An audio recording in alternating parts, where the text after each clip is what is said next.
people of great character often are not ones who are necessarily aware of it. It's those around them that see this. And we see character in others that themselves, they often don't recognize. I don't see myself as a person of humility or a person of patience.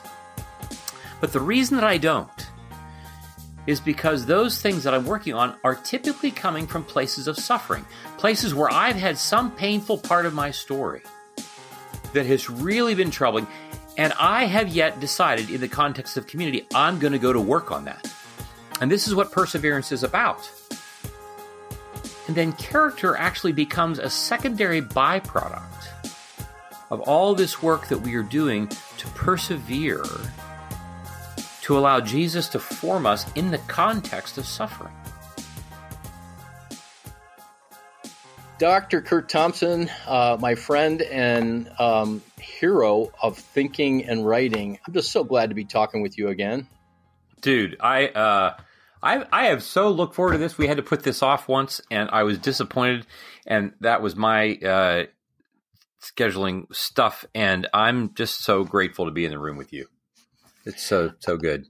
Well, I want to jump right in. Otherwise, I'd give our readers the treat of you and I bantering, because we've gotten to know each other in the last 4 years. But I'm so grateful for your new book, The Deepest Place, Suffering and the Formation of Hope. You have been speaking on a whirlwind. You've been doing podcasts and different appearances. And this is a message that is unlike any other approach or book that I've read on suffering. You gave me the privilege of pre-reading the book and doing an endorsement. And I said this in the endorsement, and I'll say it again, that this book is in an elite class of maybe 2 or 3 books written in the last 100 years on the subject of suffering. This is in a class all by itself. So thank you. It's very kind. I've in talking about this, Michael, I think it has. I don't know that I would have. I don't know that I knew this when I was writing it, but in the wake of it, I think. I mean, you know this, as you also sit with people who are suffering, and often they come to you. They come to us in ways that they're suffering, and they don't even know it necessarily. They're just trying to get through their day. And I think that people ask, well, why did you write this? I think it is to honor the suffering that we encounter as human beings. And, it seems to me that the Christian story, the story of Jesus is the one story that honors suffering in the world. It doesn't elevate it. It doesn't say that it's good. It says that it is not the way it's supposed to be. And at the same time, it does not shower contempt upon it. It honors it by being present. Jesus comes and is present with it in a way to pull us out through to the other side. That's my hope, that those who are suffering would know that the God of the Bible wants to be with us in that space in order to redeem us and to transform us through the suffering, and even transform the suffering itself. And all of what you just said is so hopeful, so I hope to unpack that. Curt, you wrote in the book that your desire was to give people a reminder of what has been understood for 3 millennia, and that is that we go through suffering and not around it, and that's the only way that it can be redeemed. So talk about that. Well, Eastern metaphysics work to separate us from suffering in a way that has it not necessarily being real.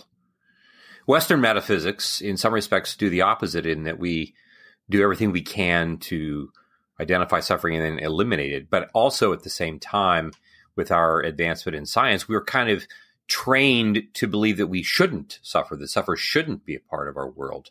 And so it feels really quite off-putting when it happens. There's something wrong with the world, as if we've forgotten that this actually is the world that we really do live. We live in a world in which to be human is to suffer.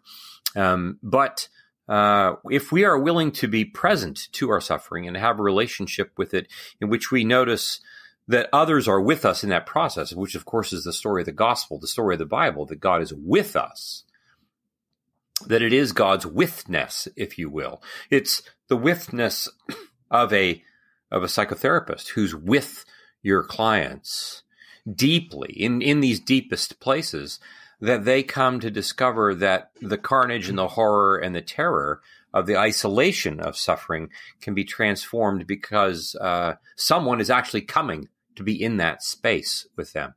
And that's what in many respects, I'm hoping that any of our listeners who are reading the book would recognize that the book is an attempt for us to come, to be with those who are suffering. And that is how we come through it. It's to not come through it on my own. I don't cope with my suffering. We cope with my suffering, and we cope with your suffering. We are going to do this together. And that appears to be exactly what was happening with Jesus on Good Friday and coming out through the other side to resurrection. One of the things I so appreciated about the book and continue to appreciate, and I'm flying out shortly to officiate a funeral in another town of a very expected elderly friend. And so I'm bringing the hardback of your book, because when I originally read it, it was the PDF. And I'm going to reread it. And the reason for that is I found that I learned so many other things about God and his heart and his nature, and even ideas like character and perseverance and hope. I learned so many things because you bring just a different emphasis, where you take a concept like character or hope and what that is and how that relates to suffering, and you shine a light on it from just a different perspective. And I went, oh.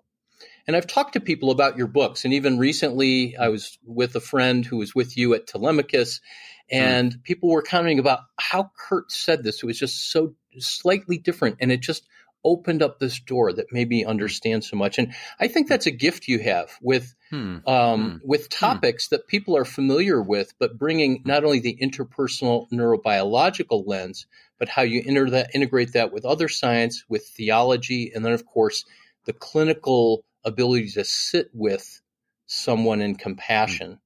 So I say that to honor you. Yeah, that's but very kind. As you take this perspective of looking at this from the 3 millennia perspective, going back to the pre-Christian era, I think that's so important, because today we just assume that what the zeitgeist is that's of course not affecting me. That's not how I see the world, because I'm a Christian.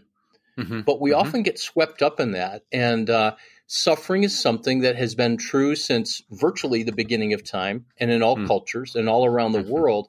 But we have an approach to it that really is counterproductive and does not serve us well. No.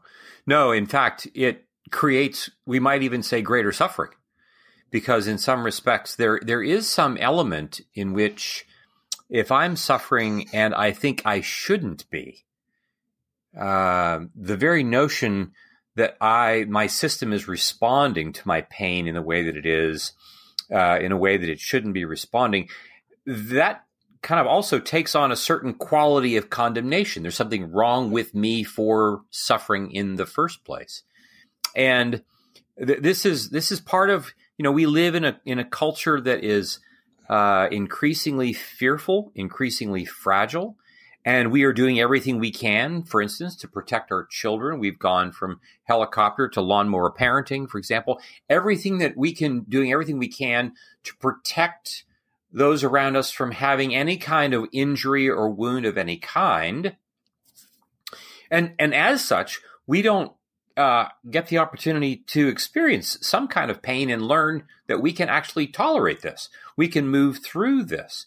And so when real pain does come and suffering emerges, there is some sense in which I should have been able to have done something to have avoided this in the first place. And pardon me, we soon, though, come to realize, you can't avoid this. Suffering is coming for us. And we don't say this with some kind of as if it's some sinister plot. We would say that this is what a first century Hebrew who's receiving Paul's letter in Rome, the letter that's the basis for this book.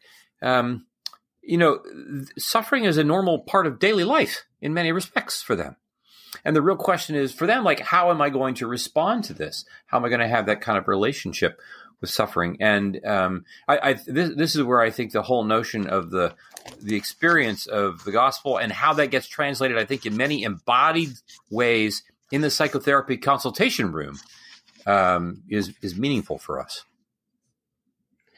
Talk a little bit, Curt, and this may be more appropriate for the end of the conversation, but you said something that I want people to miss, and that is that God is with us in our suffering.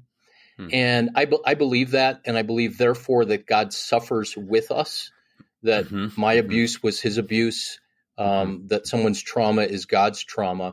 But that raises the question, well, if God was there, then why didn't he stop it? That kind of thing. And I don't want to get into theodicy questions of why does God allow suffering. But what I'd like you to unpack is more of the withness idea, so that that's an idea that, as I've talked with people about that initially, they sometimes give pushback on that. Like, I don't want to go there because that's what I've been told in the past. But you're talking about something far more deep and something that becomes an embedded reality. Well, Michael, I would typically like to just begin with some simple normal experiences of life. So, for instance, women typically have pain in childbirth. Now, this is not pain that lasts typically for much longer in most cases than a certain number of hours, maybe days, but usually it's a certain number of hours. But no one would argue or deny the fact that there is a certain kind of suffering that takes place when you're giving birth to a child. Now, granted, we have lots of other evidence that's circling in my awareness that, like, we do this all the time, and we've done this for many millennia, and like, we're going to get through this because this is how we do this. And so I can have this. But in the moment, there is suffering, and it makes a difference. If there's a midwife, it makes a difference. If my husband is with me, if my partner is with me in this, even if the partner is not able to mitigate the pain itself, there is a sense in which the withness changes one's overall experience. James Cone, who's a researcher at the University of Virginia, has a marvelous set of research experiments that he does with college students, because of course they'll do anything for food. And what he will do is he will subject them to a somatic pain response. He'll prick the bottom of their foot while he has them in a functional MRI machine. And he both measures how much pain they experience, but then he also measures the experience of emerging stress in the brain from a functional MRI standpoint. What's my stress level like, the distress of my stress, that's separate from the measure of the somatic pain that is being registered up through a different part of my spinal cord. And he puts them in the fMRIs, and he does the pinprick thing and so forth. And then he repeats it. Only this time, he has the student hold the hand of a close friend or a loved one while they're in the fMRI scan. And what is reported over and over and over again is that there is no change in the student's sense of somatic pain. There's no change. But there is dramatic reduction in their overall experience of distress in the presence of this pain, because someone is holding their hand. Someone is with them in this regard. This gets to the heart of how it is over and over and over again in the scriptures. How often God simply says, I am with you. I am with you. Now, you are deeply familiar with this, and you utilize this notion of attachment, and how much we utilize this when we were doing work with clients. This notion that attachment is not just about an abstract idea of somebody being with me, a perception. It is a felt thing in my body. I feel your presence. To this day, September 2019, we're standing at that retreat with you when you hold me in an embrace, in a hug, like I've never had before. And it was life altering for me. because it was not just someone who was affectionately giving me a hug. This was someone who was with me in ways that no one had been with me in that way. This notion of withness, not just that a person is with me like the chair is with me in the room, but that a person is so with me that I sense them sensing my distress. And when I sense them sensing my distress is mitigated. My distress shifts. It does not mean that my pain goes away. But just like those students in James Cone's fMRI scanners, my overall experience of my suffering is formed differently. It is shaped differently because of my awareness of someone else's awareness of my pain. And this is a game changer for us because we are so primed as humans in our culture to live as these siloed individuals in which I should be able to do whatever it is that I need to be able to do to succeed in life by myself. And so when pain and suffering comes for me, even that is something I think I should be able to manage on my own.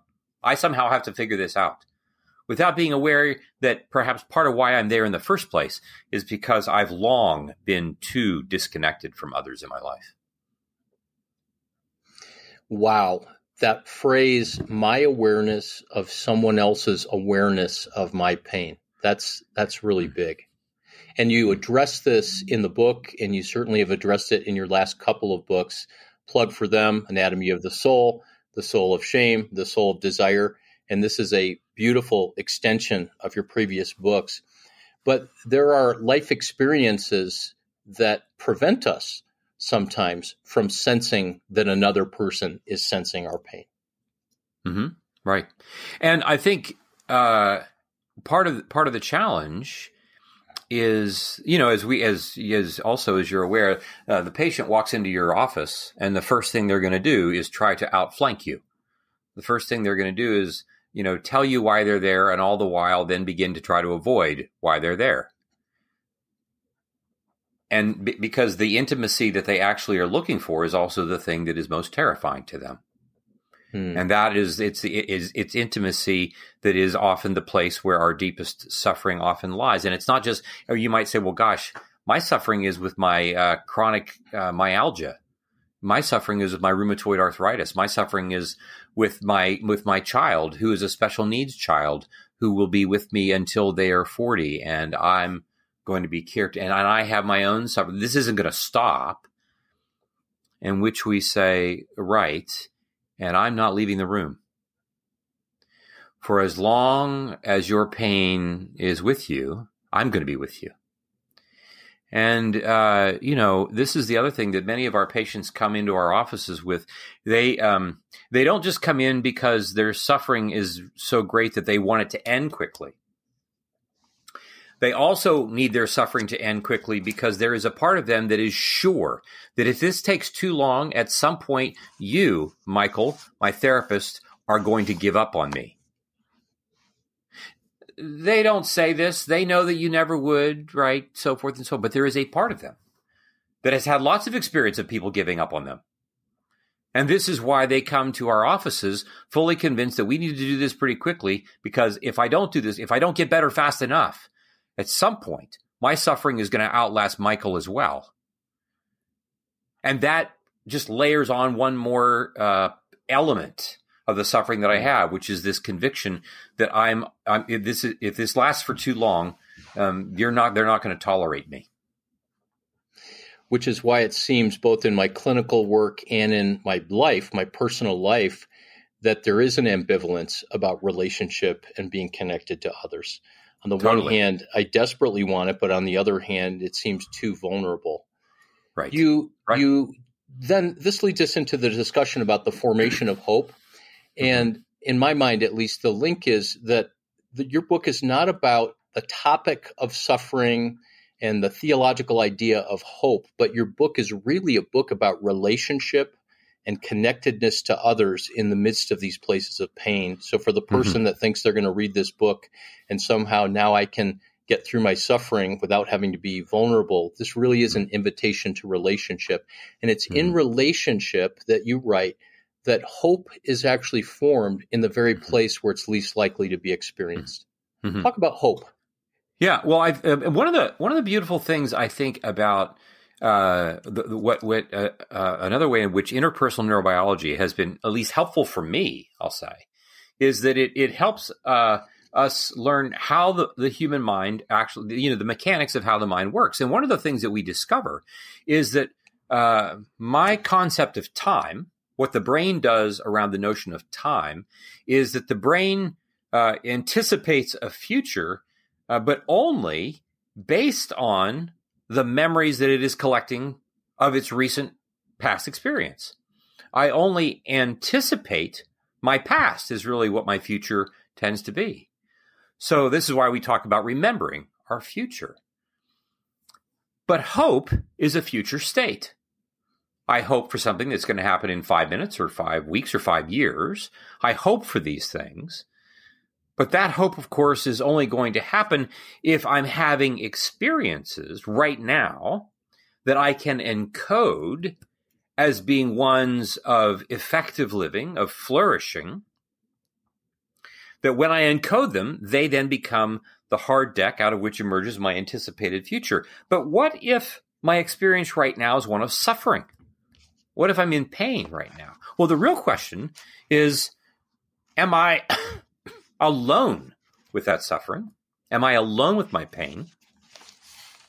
Because if someone is with me in this, what I come to understand is that even though I am in pain, your presence mitigates this powerfully. It's not allowing me to be alone with this. And if this is the experience I'm encoding, I'm in pain, but I'm not alone, which gives me an experience of being at ease even in my distress. If I collect lots of those kinds of moments, what this means is that as I think about my future, I can be hopeful not just because my pain goes away, because maybe my pain's not going to go away. But I'm going to be hopeful because I anticipate that I am not going to be isolated in my pain. I anticipate that someone is going to be with me. Now, of course, we Christians talk about a day in which hope is not grounded in the complete elimination and absence of all distress or pain. That's what death is about. Death is about just stopping things. But hope for a Christian is this conviction that God is fully with us.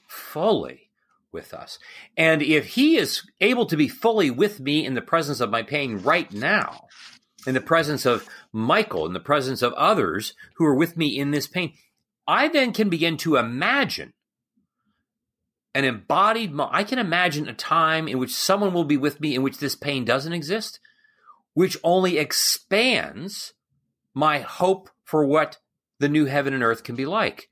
Not because my pain gets eliminated right now, but because the presence of others that are coming through that pain make the relational love that I encounter that much more intensified.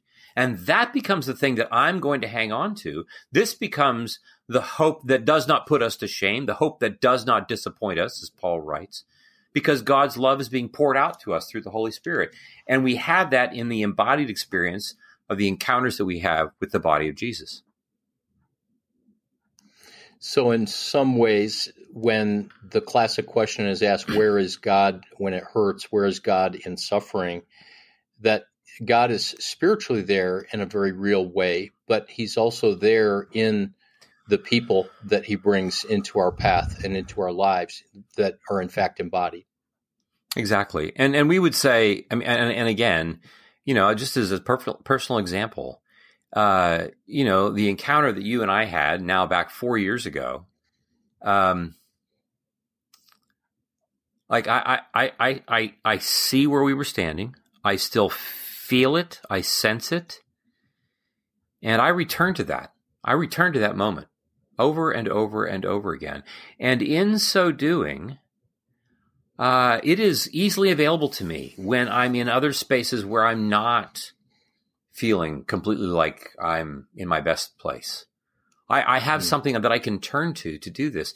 And in this way, these embodied experiences that we encounter with the people of God become representations for God that enable us to actually imagine the presence of Jesus because we've had real experiences with real people in real time and space.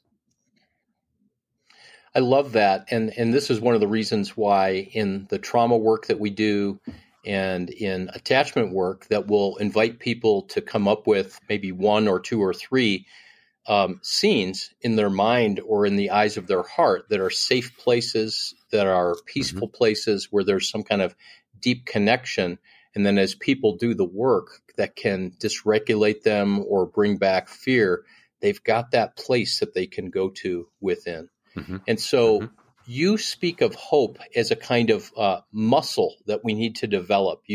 I like the phrase you say that hope doesn't just plop out of the sky and it's not given to us like that. It's a muscle of sorts that has to be developed. Talk about that. Well, again, this is this notion of formation. We say that hope is formed. And the beauty of this, I think, I find, is that hope is something that about which we have agency. A lot of times when we think like I literally like hope that I'm able to hope. I hope that something magically is going to happen over which I know I don't have much control, but that I'm hoping will happen for me or to me. And what we're saying is that we can actually develop. So that muscle enables us to access these moments repeatedly in our memory that creates a foundation for hope that enables us to anticipate a future where hope will find us. An example of this is when we're doing work in these confessional communities, and this happens in individual psychotherapy as well, where there's a moment of great of transformation, a moment where someone really feels felt, a moment where somebody is being seen in a really powerful way. It would be easy for us to let them have that experience, and then we let just the course of the group setting carry on and we move beyond that. But instead, what we will typically do is that we will pause the process and we will invite them to wait and begin to tell us what just happened here. And who are the people in the room that were involved with what just happened? And what did they say? And what did they do? What were their words? What was it about them? Their facial expression, their tone of voice, so forth and so on. And once they have described that, we will say to them, between now and next week, we want you to go home and write the screenplay of what just happened here. We want you to write this out. We want you to repeat this. We want you to immerse yourself in the memory of this experience in order for this to take up residence, literally, in the neural networks of your brain. And we want you then every day to revisit what's just happened here. This last 5 to 7 minutes, we want you every day, once a day, to revisit this, to embed this. And in this way, they are literally forming hope for the future by embedding this memory into their neural networks that becomes something that they can recall, something that they can appeal to in other times when things are not actually feeling so wonderful. Which brings me right back to that Old Testament invitation to hear, O Israel, remember, remember, remember, both who God is, what God has done, and to remember the people. And that's not just some silly act of imagination, but it's actually remembering the feeling and the experience of other people feeling them, and that witness. Yeah. Can you talk a little bit more about the confessional communities? I know that that's really taken off as a part of your work and what you're doing as you oversee your ministry and your practice. But just for people that are listening, I want them to be able to learn about that. Yeah, well, it's kind of emerged and grown out of what we've done here in the practice. It is a combination of, we would say that it is primarily something that we form for the purpose of formation. It's the primary mission of this. It's for spiritual formation. Now, it is it operates under kind of the style of group psychotherapy dynamics. It operates with us doing a fair bit of psychoeducation on occasion with with interpersonal neurobiology, but always with an understanding that the Holy Spirit is in the room and is at work. Always with the understanding that all the conversation that we're doing is an act of prayer. That what we are doing is gathering, and we are expecting the Holy Spirit to go to work, not as something magical, but as a function of what we are doing actively. And we pay a lot of attention to storytelling. We pay a lot of attention to the process that's happening in the room. We have a particular liturgy in which people tell their stories as they begin this process. When people leave the groups eventually, we have a particular liturgy for people to say goodbye, because we don't say goodbye very well in our culture. And in this way, this becomes a crucible within which people can have an experience of transformation that is able to access not just one brain, that of a therapist, but is actually, able to take advantage of multiple people being in the room. And it really appeals to what I call the physics of relational mass effect. If I sit in a room where I'm experiencing empathy from my therapist, that's very, very helpful. If I'm experiencing empathy from 6 or 7 or 8 other people, that is a different ball game for me and for my mind. And over time, when I develop relationships with people in this space by whom I'm as deeply known as I am anywhere in my life, I come to discover that I begin literally in my mind to take these people with me into the conversations that I have in the boardroom, in the bedroom, in the kitchen, on the playground, everywhere that I'm going to go, in order for this to be where real life happens as much as anywhere, so that those other domains of my life can be equally transformed. We have 2 ways that we do it. We have what we call time-limited groups that run for a few months, and then we have ongoing confessional communities that last, many of which have lasted for several years. And I know a lot of the men that have been part of our intensive programs, including the weekends, have started confessional communities. So where would people go to get more information about that? Yeah, well, there's two routes. There's 2 lanes. For what we're doing right now for online training that you get. It's through our small nonprofit called the Center for Being Known. You can go there, thecbk.org, where we are setting up online training for folks who are the lay public, doing this for 6 months at a time. That's one way for people to do it. In-person training, in-person intensives are actually taking place. We're conducting these in our practice, New Story Behavioral Health. And those are in-person experiences, 2.5-day experiences that take place in Northern Virginia. And we've had people that have come from all over the country for those, in the same way that, you've had folks come to your intensives as well, Michael. And you can go to New Story Behavioral Health. And when you get to the landing page, you'll see opportunities for applying for those as well there. Fantastic. Thanks for sharing that. So not just for people that want to do the work and participate, but people that as a result of that work want to actually do this and facilitate that transformation for others. Right. Hey, let's come back to the book, because the big question I have is, I love how you tied together the Romans passage, Romans 5, about the suffering producing perseverance, which produces character, which produces hope. And just between you and me, since no one else is listening, my favorite chapter in the book was character. Maybe it's just me, but like every time I've read about character in the past, it always feels wooden and legalistic and about rule following. But you talked about something very different.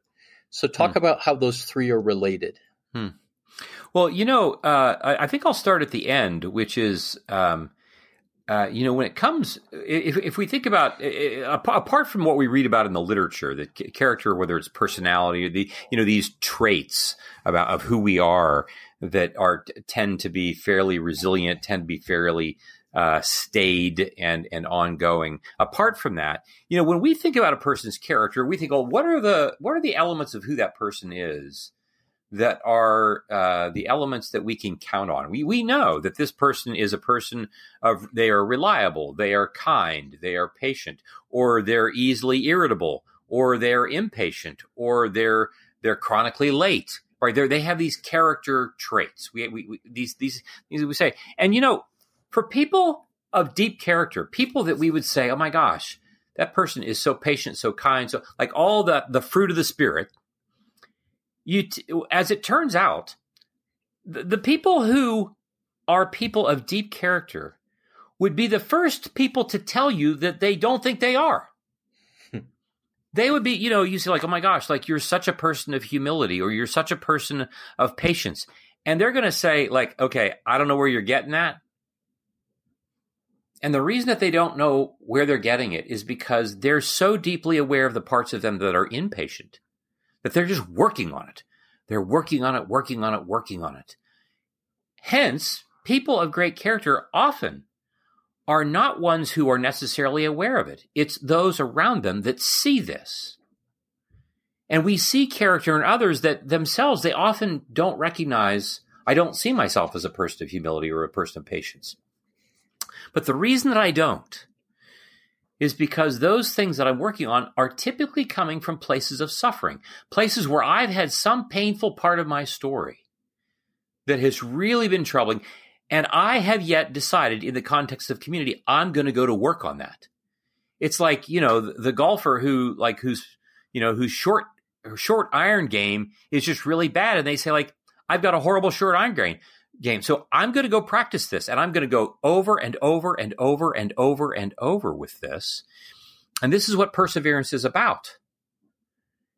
And then character actually becomes a secondary byproduct of all this work that we are doing to persevere, to allow Jesus to form us in the context of suffering.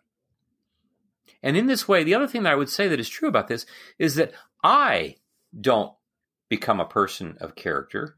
We enable me to become a person of character. We enable you to become a person of character. None of this do I do on my own. These are things that are only happening because other people are willing to stick around and love me long enough while I can make my mistakes and keep persevering, hoping that you don't leave the room, which so far you've elected not to, for which I'm very grateful, Michael, speaking of which. So. I think you just described something for why I've felt that a lot of the writing and conversation around character has been so wooden, is that it always implies that if I just get really clear and motivated about doing the right thing, then I really don't need people, and I'll just go be a person of character. And right. I'm thinking that character really requires vulnerability relationally, and that never occurred to me before. It always felt like an internal, personal thing. Character is what you do when no one is watching, kind of thing. Right. And that is true, but we would kind of like return to a 3-year-old, for instance. And we would say that when we think a 3-year-old, when she goes off to preschool, there she goes. She's just going off to preschool as if she's going on her own. And indeed she is, right? She's doing the thing that she does when her parents aren't looking. But the reality is she's taking her parents with her. She's able to do what she's able to do because her parents have been creating secure attachment within her. And she takes deeply embedded memory of mom and dad, deeply embedded memory of repairing ruptures, all kinds of things, such that she can go with comfort and confidence, not because everything has been perfect, but in fact because lots of things haven't been perfect, and yet they have done the kind of work that they need to do in community. And so in order for my character to eventually emerge the way that it is, it necessarily is going to require my willingness to be in a community in which my worst parts are able to come into the room so that I can address them and so that others will be willing to address them with me. I love that. Curt, as we're wrapping up and need to you don't have all day, but you've been so generous with your time. There was a quote by Leslie Newbegin, who you quoted extensively in the book. And it was, "The glory of God is a reciprocal relationship that is freely given." And something inside of me leapt at that, kind of the light coming on, but I'm not exactly sure what it means. It's one of those statements of, I like that, and it's true, but so will you help me to understand that more? Well, when I've been so Leslie Newbegin's work has been so formative for me, and not least of which being his commentary on the Gospel of John, and he points out throughout, but begins in the very first chapter in that prologue, those first 18 verses, how when we beheld the glory of God, the glory of the Son of the Father. Newbegin points out that throughout John's gospel, without denying other elements of what we're referring to when we talk about God's glory, his grandeur, his beauty, his power, his eminence, all his transcendence, all of those things are all true. Newbegin is highlighting one element of glory, and that element has to do with this nature of God's utter lavishing love of the Son. And the Son's deep love for the Father, which is necessarily, by definition, responded to by obedience. This is how he loves the Father, and how the Father loves him in delight. And then I think I talk a little bit about, C.S. Lewis's sermon, The Weight of Glory, when he talks about this notion that, if you think about a dog. For those of our listeners who are dog owners, if you love your dog and your dog loves you, you come home and your dog meets you at the door, and they're just a ball of joy because you're home. And then you respond to your dog, and the moment you start to respond to your dog just can't take it. Your dog is so delighted. Your dog is just out of its mind with delight at your delight in him. And Lewis talks about how this glory of the dog, this glory that the dog shares of, is his awareness that there's no greater glory even of the master than the master's delight in the dog. And this is what Newbegin is pointing to, that glory for us is not just that we will share in God's grandeur and his power and all those things, but the primary resource of our knowing God's glory is that we are the object of his utter delight. And that when we, like a dog, are glorying in God's delight in us, it becomes the game changer for what happens when we suffer.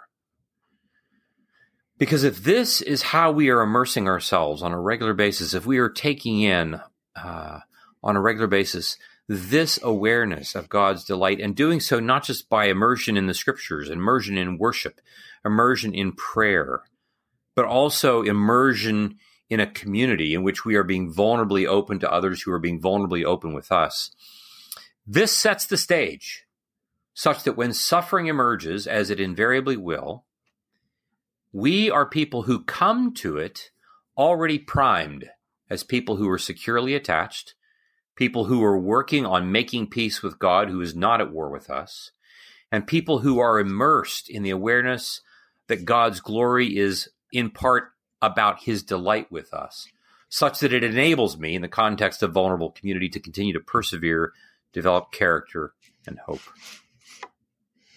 Curt, thank you for consistently being a heart and a mind and a person and a brother who takes very, very old truths that go back millennia and go back to the teachings of Jesus and speak about them in new and life-giving ways. This book is going to help so many people for decades and decades and decades. And I think that this book, The Deepest Place, Suffering and the Formation of Hope, is going to be around in 100 years.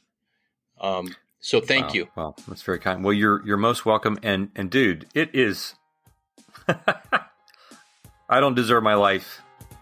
I've said this to you, and you're no small part of why that's true. And so I'm just really grateful for this and for our time together today. I'm just so grateful. Thank you. So we've wrapped up another episode of Restoring the Soul. We want you to know that Restoring the Soul is so much more than a podcast. In fact, the heart of what we have done for nearly 20 years is intensive counseling. When you can't wait months or years to get out of the rut you're in, our intensive counseling programs in Colorado allow you to experience deep change in half-day blocks over 2 weeks. To learn more, visit restoringthesoul.com. That's restoringthesoul.com.